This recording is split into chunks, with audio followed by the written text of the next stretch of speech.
Hello बच्चों, आज की क्लास में हम लोग क्लास 11th का वर्क एनर्जी एंड पावर में कोलिजन का कॉन्सेप्ट क्लियर करेंगे। लास्ट क्लासेस में मैंने वर्क एनर्जी में काफ़ी चीज़ें आपको समझा दी है, वर्क एनर्जी चीज़ें क्लियर कराई हैं। तो हमें स्टार्ट करना है कोलिजन। बहुत बढ़िया टॉपिक है, मस्त बिल्कुल। तो पहले नाम ही डाल लेते हैं, कोलिजन। अच्छा, कोलिजन के बारे में जो जो आप जानते हो, जो जो भी तुमको पता हो, सोच लो। भाई मुझे तो कोलिजन का मतलब यही पता है, कोलाइड होना, टकराना। मीन जब दो बॉडीज आपस में क्रैश होती हैं, टकराती हैं, उसे कोलिजन कहा जाता है।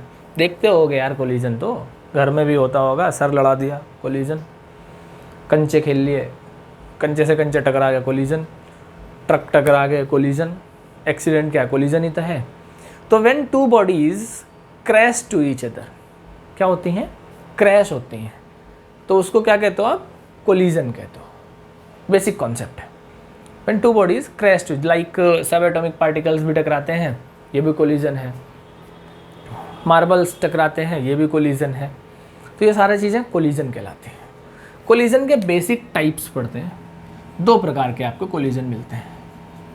पहला आपको मिलता है इलास्टिक कोलिजन। अगर मैं इलास्टिक कोलिजन की बात करूं कि इलास्टिक कोलिजन किसे कहते हैं, इलास्टिक वर्ड आपको पता होना चाहिए। इलास्टिसिटी, इलास्टिक वर्ड आपको पता है कि रबड़ जैसे छोटी पहुंच गई। दो कोलिजन पढ़ने हैं, इलास्टिक कोलिजन और इन इलास्टिक कोलिजन। तो सबसे पहले इलास्टिक कोलिजन की बात करूं तो ऐसा कोलिजन जिसमें दो बॉडीज टकराती हैं, उनकी काइनेटिक एनर्जी का लॉस ना हो, उस कोलिजन को आप कहते हो इलास्टिक कोलिजन। वर्ड दोबारा समझो, there is no loss of kinetic energy. Kinetic energy का कोई लॉस नहीं हो रहा कोलिजन में, वो आपका क्या कहलाएगा बेटा? इलास्टिक कोलिजन कहलाएगा। क्लियर? अच्छा, इसकी अगर मैं प्रॉपर्टीज पढ़ लूँ कि क्या क्या बननी चाहिए प्रॉपर्टीज में सबसे पहली बात, काइनेटिक एनर्जी इज कंजर्व्ड। अच्छा, काइनेटिक एनर्जी कंजर्व्ड होगी तो लीनियर मोमेंटम इज कंजर्व्ड। बात को समझना, लीनियर मोमेंटम कंजर्व्ड हो गया, काइनेटिक कंजर्व्ड है, तो टोटल एनर्जी इज कंजर्व्ड। आज हो सकता है थोड़ा बहुत डिस्टर्बेंस मिले वीडियो में, लेकिन समझ आ जाएगा, वर्डिंग समझ आएगी। और जो बेटा फोर्सेस लगेंगे वो कंजर्वेटिव फोर्सेस लगेंगे। कैसे फोर्सेस लगेंगे? कंजर्वेटिव फोर्सेस लगेंगे। ठीक, चार प्रॉपर्टी आपकी इलास्टिक कोलिजन की बनी, रटो मेरे साथ। काइनेटिक एनर्जी कंजर्व रहेगी, लीनियर मोमेंटम कंजर्व रहेगा, टोटल एनर्जी कंजर्व रहेगी, और जो फोर्स लग रहा है वो क्या लग रहा है बेटा? कंजर्वेटिव फोर्स लग रहा है। वर्ड समझ आ गया? अच्छा, तो सबसे पहले कोलिजन क्रैश हुआ। इलास्टिक कोलिजन क्या है? ऐसा कोलिजन जिसमें दो ऑब्जेक्ट्स कोलाइड करते हैं, उनकी पहले की काइनेटिक एनर्जी और बाद की काइनेटिक एनर्जी दोनों कांस्टेंट रहती है, वो आपका इलास्टिक कोलिजन होगा। प्रॉपर्टीज पड़ी, kinetic energy conserve, linear momentum conserve, total energy conserve, और जो फोर्सेस इन्वॉल्व हो रहे हैं इसमें वो कैसे इन्वॉल्व हो रहे हैं? Conservative forces. कंजर्वेटिव फोर्सेस क्या होते हैं? पाथ इंडिपेंडेंट, है ना, कि वर्क डन जो होता है वो पाथ इंडिपेंडेंट होता है। ठीक है भाई, पता मुझे जो लगता है, इसको एकदम देसी घर के एग्जांपल से अगर आप समझो तो क्लास में बच्चे बैठे हैं, टीचर नहीं है, अक्सर होता है मारकूट हो जाती है। जब लड़ाई होती है तो लड़ाई बज रही है, देखो अरे सर, अरे सर, अरे एकदम झाड़, एकदम सारा ऐसे बैठ गया। वो क्या है? किसी को पता ही नहीं चला लड़ाई हुई थी नहीं हुई थी। उसको आप कहते हो इलास्टिक कोलिजन। काइनेटिक एनर्जी इतनी पहले थी, बाद में वही है, सारी चीज़ें। अच्छा, अब इसको मैंने दूसरी सिचुएशन समझा। गुत्थम गुत्थी हो रही है, टीचर नहीं है। टीचर जब आया, देखा एक की शर्ट फटी, मत्थे से खून निकलना, तो वो कोलिजन क्या है? वो इनइलास्टिक कोलिजन। उसमें एक की तो काइनेटिक एनर्जी बहुत कम होगी, दूसरे की बहुत ज़्यादा होगी, उसमें लॉस हुआ काइनेटिक एनर्जी का कोलिजन के बाद, वो इनइलास्टिक कोलिजन है। उसको हम थोड़ी देर बाद पढ़ेंगे। तो वैसे ये एग्जाम्पल केवल मजे के लिए है, ऐसा नहीं है कि तुम रट्टा मार लो। इलास्टिक कोलिजन क्या है? ऐसा कोलिजन जिसमें काइनेटिक एनर्जी कंजर्व्ड रहती है, टोटल एनर्जी कंजर्व्ड रहती है, लीनियर मोमेंटम कंजर्व्ड रहता है और जो फोर्स लगता है वो कंजर्वेटिव फोर्सेस होते हैं। इलास्टिक कोलिजन, अब हम इलास्टिक कोलिजन 2 डायमेंशन से पढ़ेंगे, पहला 1 डायमेंशन, दूसरा 2 डायमेंशन। तो इसे हम पढ़ते हैं इलास्टिक कोलिजन इन 1 डायमेंशन। 1 डायमेंशन का मतलब हुआ एक ही स्ट्रेट लाइन में 2 बॉडीज चल रही हैं, तो कोलिजन के पहले और कोलिजन के बाद उनकी वेलोसिटीज़ में क्या रिलेशन आता है वो सारी चीज़ें समझनी है। तो मान लो 2 ऑब्जेक्ट्स हैं जिनके मासेस क्या है, m1 और m2 है। इनिशियल वेलोसिटीज़ क्या है, u1 और u2 है। कोलिजन के बाद फाइनल वेलोसिटीज़ क्या हो गई, v1 और v2 हो गई। इतना आपको समझ के रखना है, ठीक। तो कॉन्सेप्ट समझो, मासेस क्या है, m1 m2 है, इनिशियल वेलोसिटी u1 u2 है और फाइनल वेलोसिटीज v1 v2 है। बेटा आपके पास डायरेक्ट एक क्वेश्चन आ सकता है कि प्रूफ करो कि कोलिजन के पहले की वेलोसिटीज़ और कोलिजन के बाद की वेलोसिटीज़ का relation velocity of separation equal velocity of approach है। कैसे प्रूफ करोगे समझो। तो इलास्टिक कोलिजन इन 1 डायमेंशन के आप कॉन्सेप्ट को, डेरिवेशन को समझने से पहले आप अपने पार्ट को समझ लो। क्या कह रहा है, काइनेटिक एनर्जी कंसेप्ट है और लीनियर मोमेंटम कंसेप्ट है। तो हम सबसे पहले आते हैं according to law of conservation of linear momentum. अगर मैं law of conservation of linear momentum निकालूं तो मेरे से क्या आ रहा है, इनिशियल लीनियर मोमेंटम जितना होगा m1 u1 plus m2 u2 किसके इक्वल आना चाहिए, m1 v1 plus m2 v2 आना चाहिए, ठीक है। पहले से ही एक जुगाड़ करके चल लो कि सारा m1 एक जगह, सारा m2 एक जगह। तो इसको मैं लिख सकता हूँ m1 u1 minus m1 v1, m2 v2 minus m2 u2। तो m1 कॉमन लेके मैं लिख सकता हूँ u1 माइनस v1, इधर m2 कॉमन लेके मैं लिख सकता हूँ v2 minus u2। Equation number 1 मान लिया, कोई प्रॉब्लम नहीं है इसमें, करना क्या था यार, कैलकुलेशन ही तो थी। अच्छा, अब मैं काइनेटिक एनर्जी लगाता हूँ। According to law of conservation of kinetic energy. Kinetic energy का कंजर्वेशन लॉ क्या कहता है, कोलिजन के पहले की काइनेटिक एनर्जी जितनी होगी कोलिजन के बाद की काइनेटिक एनर्जी के बराबर होगी। तो half m1 u1 square plus half m2 u2 square equal half m1 v1 square plus half m2 v2 square. बहुत बढ़िया, समझ आ गया। इसमें भी मैं एक काम कर सकता हूँ, पहले तो हाफ कॉमन लिया, कट गया मान लो। अब सारा m1 एक जगह, सारा m2 एक जगह, तो इसको मैं लिख सकता हूँ m1 u1 square minus m1 v1 square equal m2 v2 square minus m2 u2 square.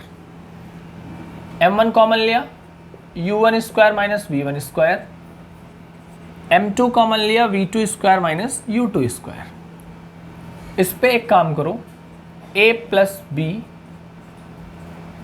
a minus b लग सकता है, यहाँ पे a प्लस बी और a माइनस बी लिख सकता है। सही बात है, यहाँ तक तो आ गया होगा समझ यार, सिंपल कैलकुलेशन करता जा रहा हूँ। काइनेटिक एनर्जी का कंजर्वेशन लॉ लगा दिया, मोमेंटम का लगा दिया। अब एक काम कर लो, दोनों को डिवाइड कर लो, 1 divided by 2, sorry 2 divided by 1, क्योंकि 2 थोड़ा बड़ा सा लग रहा है। m1 u1 plus v1, u1 minus v1 इसके LHS में है, दूसरे में क्या है m1 u1 माइनस v1। इधर क्या आया m2 v2 plus u2 v2 minus u2 upon में क्या आया m2 v2 माइनस u2। देखो m1 से m1 कैंसिल आउट हुआ, माइनस वाली ये पावर कट गई, m2 से m2 कैंसिल आउट हुआ, माइनस वाली ये पावर कट गई। क्या आ गया u1 plus v1 equal v2 plus u2। Initially मैं क्या लिख सकता हूँ, u1 minus u2 equal v2 minus v1। Concept समझो, u1 minus u2 equal v2 minus v1, इसको कहते हैं रिलेटिव वेलोसिटी ऑफ अप्रोच, इसको कहते हैं रिलेटिव वेलोसिटी ऑफ सेपरेशन। ये डायरेक्ट आपसे अगर डिस्क्रिप्टिव पेपर बन सकता है तो हो सकता है पूछ लिया जाए कि रिलेटिव वेलोसिटी ऑफ अप्रोच और रिलेटिव वेलोसिटी ऑफ सेपरेशन में क्या रिलेशन होता है। तो u1 minus u2 equal v2 minus v1। करना क्या है आपको, इलास्टिक कोलिजन की प्रॉपर्टीज चारों पता है। पहली kinetic energy conserved, linear momentum conserved, total energy conserved, conservative forces. दो लॉ लगा लिए, एक तो लीनियर मोमेंटम का कंजर्वेशन लॉ, दूसरा काइनेटिक एनर्जी का कंजर्वेशन लॉ। सॉल्व किया, u1 minus u2 equal v2 minus v1 आ गया। यहाँ तक ठीक है, बहुत अच्छा लगा, मज़ा आ रहा है। अच्छा, मासेस कहते हैं m1 m2, velocity u1 u2, final velocity v1 v2। कोई कहते हैं v1 और v2 निकालो, क्या करोगे आप, यहाँ से कॉन्सेप्ट को समझो। चलो v2 इक्वल मैं क्या लिख सकता हूँ, u1 minus u2 plus v1। इस v2 की जगह लिख सकता हूँ मैं, यहाँ से v1 निकल जाएगा। अब v1 की जगह क्या लिख सकता हूँ मैं, v2 minus u1 plus u2, यहाँ लिख सकता हूँ, यहाँ से v2 निकल जाएगा। तो अगर आपसे कोई कह दे कि v1 और v2 सेपरेटली फाइंड आउट करो, सपोज करो कुछ मास है, इनिशियल वेलोसिटी उनकी कुछ थी, अब आपसे कह दिया गया कि v1 और v2 आपको फाइंड आउट करने हैं, तो पहले तो आप इस रिलेशन में आओ, इसके बाद आप क्या करोगे, वैल्यू पुट कर दो इक्वेशन नंबर 1 में एक एक की, तो आप वहाँ से v1 और v2 सेपरेटली फाइंड आउट कर सकते हो। ठीक, एक तरीका तो ये रहा। ये 1 डायमेंशन में इलास्टिक कोलिजन इस तरीके से बनता है। अब हम लोग पढ़ेंगे इलास्टिक कोलिजन इन 2 डायमेंशन। देखो 2 डायमेंशन मान लो हेडिंग डाल लो भैया, काम हो गया। 2 डायमेंशन के लिए पूरा मिटाना पड़ेगा। चलो सोचो 2 डायमेंशन कैसे रहा। ये तो कोलिजन जैसे एक रास्ते में हुआ था, रोड पे एक जा रहा था, पीछे से दूसरे ने टक्कर मारी, उसी डायरेक्शन में आगे पीछे बढ़ गए। अब इसका उल्टा सोचो, कभी सोचो कि तुम्हारे साथ या तुमने कुछ देखा हो कि एक बॉडी है चल रही है, दूसरी पीछे से आई टक्कर मारी, एक रोड के लेफ्ट साइड चली गई, दूसरी रोड के राइट साइड चली गई। पॉसिबल है? हाँ भाई, हुआ है ऐसा कि ट्रक मान लो एक ऐसे चल रहा है, दूसरा टक्कर मारी, एक इधर एक इधर। मैं ऐसे समझाता हूँ, मान लो ये बॉडी है m1, थोड़ा और नीचे से बनाओ यार, नहीं तो समझ में नहीं आएगा।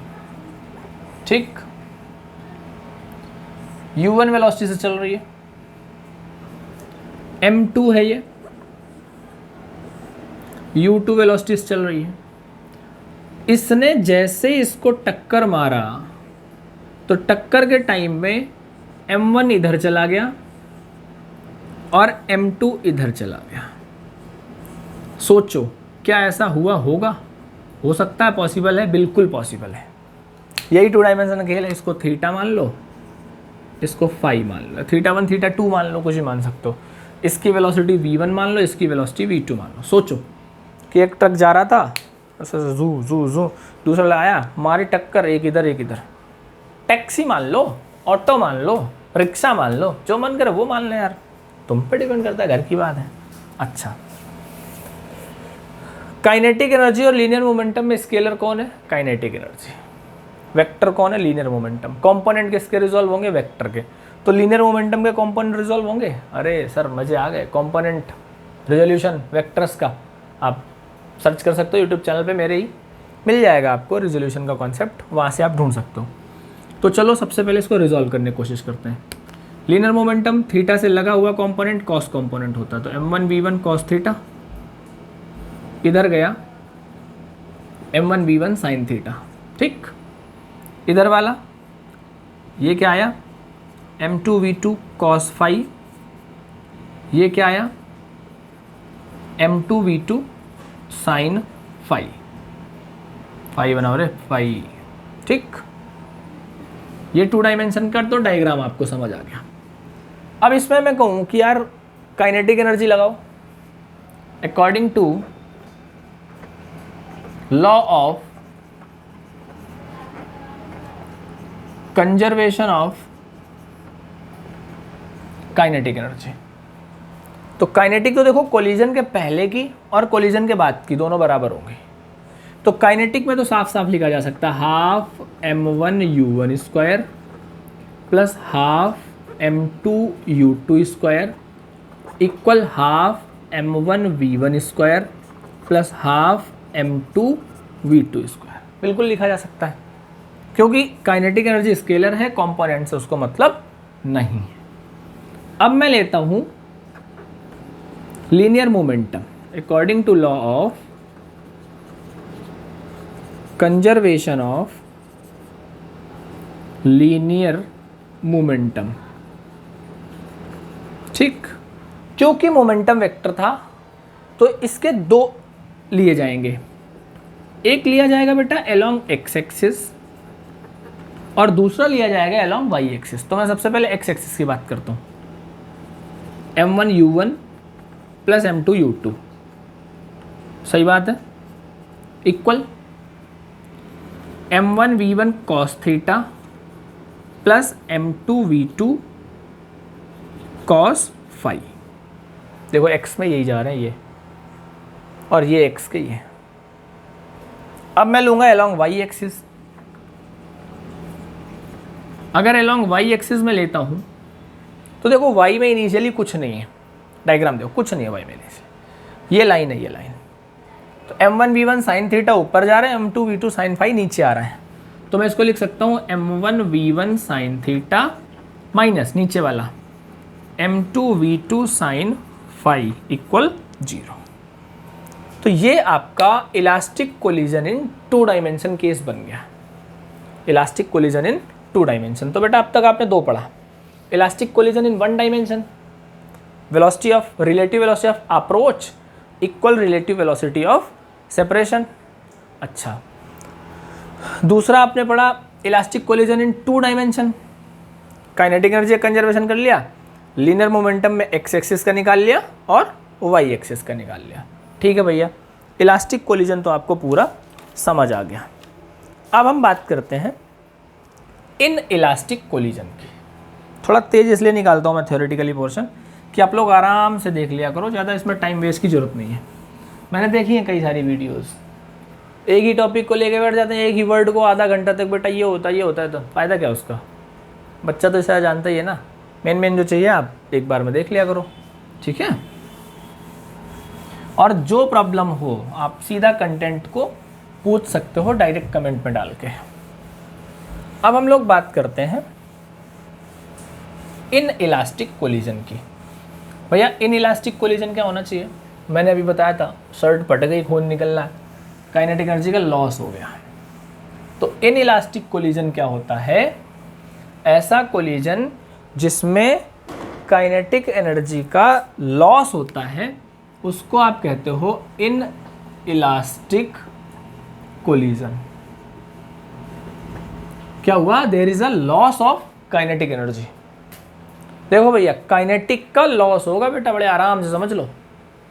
तो सबसे पहली चीज इसकी प्रॉपर्टीज क्या बननी चाहिए मेरे हिसाब से, लॉस ऑफ के, बिल्कुल सत्य वचन, 500% सच। दूसरा लीनियर मोमेंटम कंजर्व्ड, हाँ जी बिल्कुल, लीनियर मोमेंटम क्या होगा, कंजर्व्ड होगा। तीसरा टोटल एनर्जी कंजर्व्ड होगी, ये भी सही है क्योंकि एनर्जी का तो यार लॉ ऑफ कंजर्वेशन भी पड़ा हुआ है। और चौथा नॉन कंजर्वेटिव फोर्स लगेगा। इसमें जो फोर्स लगता है वो कैसा लगता है, नॉन कंजर्वेटिव फोर्स होता है। ठीक, ये 4 प्रॉपर्टीज, एक ही डिफरेंस है, काइनेटिक एनर्जी का क्या होता है बेटा, इसमें लॉस होता है। ठीक, बाकी चीज़ें तो क्लियर है। तो अगर मैं इनइलास्टिक कोलिजन ही है प्रैक्टिकली, तो केवल सब एटॉमिक पार्टिकल्स के लिए आप इलास्टिक और परफेक्टली इलास्टिक पढ़ते हो, नहीं बाकी सब इनइलास्टिक पढ़ते हो। इनइलास्टिक कोलिजन आपने क्या पढ़ा, काइनेटिक एनर्जी का लॉस। तो इसमें केवल एक ही इक्वेशन बन सकती है लीनियर मोमेंटम की, m1u1 plus m2u2 equal m1v1 plus m2v2। ये 1 डायमेंशन की बात थी। अब हम बात करेंगे परफेक्टली इनइलास्टिक कोलिजन की। ये बात समझ में आ गई यहाँ तक? तो इलास्टिक कोलिजन का कॉन्सेप्ट समझ आया, इनइलास्टिक का। M1 U1 plus M2 U2 equal M1 V1 plus M2 V2। Inelastic collision थोड़ी सी बात करी। अब बात करते हैं परफेक्टली इनइलास्टिक कोलिजन क्या होता है। परफेक्टली इनइलास्टिक, एक बॉडी को जब दूसरे के साथ कोलिजन करने जाती है तो उसमें चिपक जाती है, स्टिच हो जाती है। तो जब स्टिक हो जाती है वो होता है परफेक्टली इनइलास्टिक कोलिजन। जैसे मड उठाओ, मड, कीचड़ दीवार पे मार दो, चिपक जाता है ना कीचड़ दीवार पे, वो परफेक्टली इनइलास्टिक कोलिजन है। क्या है? Perfectly inelastic collision. तो परफेक्टली इनइलास्टिक कोलिजन की आपको कंडीशन याद होनी चाहिए। क्या? कि जब एक बॉडी दूसरे पे स्टिक हो जाती है तो उस कोलिजन को हम क्या कहते हैं?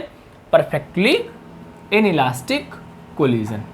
तो फॉर परफेक्टली इनइलास्टिक कोलिजन की अगर हम बात करें तो होगा क्या? M1 और M2 दो ऑब्जेक्ट्स थे हमारा क्या जा रहा है, रहने दो। इसकी वेलोसिटी कुछ U1 थी, इस पे चल रहा था, दूसरा रुका हुआ था।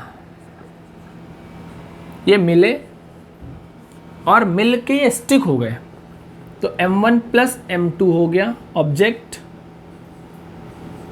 और इनकी जो वेलोसिटी है वो v हो गई।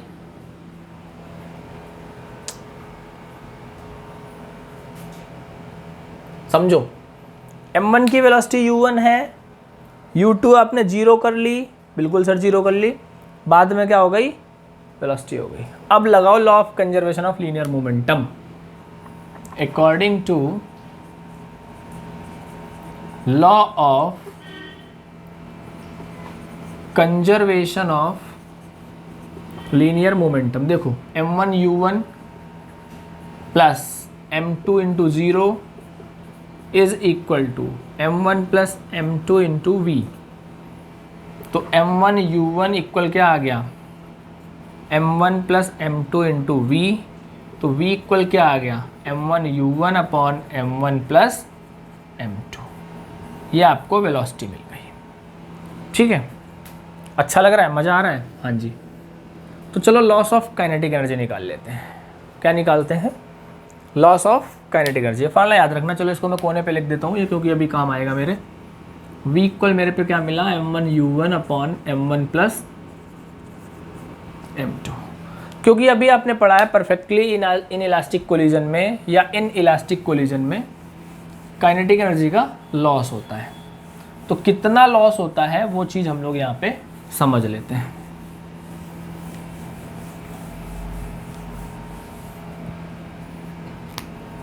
Kinetic energy before collision. Before collision kinetic energy क्या थी? हाफ M1 U1 स्क्वायर, क्योंकि U2 जीरो था तो दूसरा वाला तो आराम कर रहा है ना। तो काइनेटिक एनर्जी बिफोर कोलिजन क्या है हमारे पास? K1 इक्वल सॉरी बेटा, kinetic energy before collision K1 equal half M1 U1 square. अच्छा, kinetic energy after collision K2 equal क्या आएगा? Half M1 plus M2 into V square. Mass stick हो गए थे और V आपके ये मिले थे। तो लॉस इन काइनेटिक एनर्जी निकालो, डेल्टा K। लॉस का मतलब होता है पहले वाला माइनस बाद वाला। तो डेल्टा K क्या आ जाएगा? Half M1 U1 square minus half M1 plus M2, और V की वैल्यू पुट करो, ये M1 U1 upon M1 plus M2 का होल स्क्वायर। यहाँ से देखो हाफ तो पूरे से कॉमन ले लिया, M1 U1 square minus M1 plus M2, इधर क्या बनेगा? M1 square U1 square upon M1 plus M2 का होल स्क्वायर। एक पावर कैंसिल हो गई, एलसीएम ले लो, कुछ कॉमन ले लो। तो हाफ m1u1 स्क्वायर तो कॉमन ही ले लिया मैंने, यहाँ बचा 1, यहाँ क्या बचा m1 upon m1 plus m2। तो क्या आ जाएगा सॉल्व होके delta k equal half m1u1 square, इधर जाओ m1 plus m2 minus m1 upon m1 plus m2, m1 से m1 कैंसिल आउट हो गया, तो डेल्टा k क्या आ गया half m1 m2 upon m1 plus m2 into you square, मतलब u1 स्क्वायर। इतना होता है काइनेटिक एनर्जी का लॉस। क्या होता है बेटा, half m1 m2 u1 square upon m1 plus m2। अगर आपसे पूछता है कि परफेक्टली इन इलास्टिक कोलिजन में काइनेटिक एनर्जी का लॉस कितना होता है, तो आप डायरेक्ट वैल्यू कंप्लीट बता सकते हो। इसमें एक छोटा सा वर्ड आता है कोफिशिएंट ऑफ रेस्टिट्यूशन, इसको नोट कर लो जल्दी से।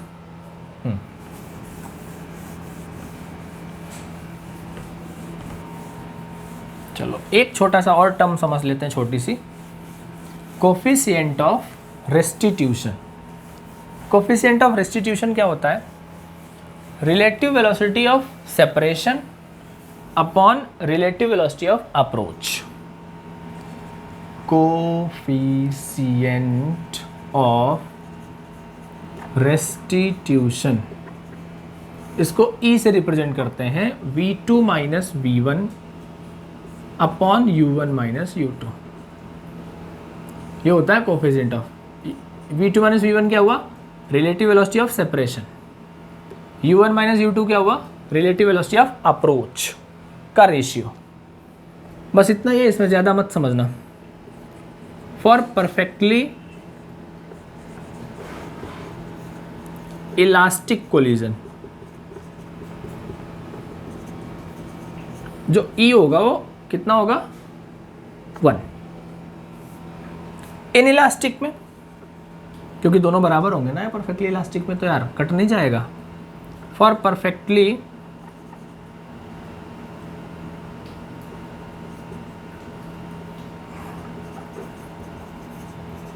In elastic collision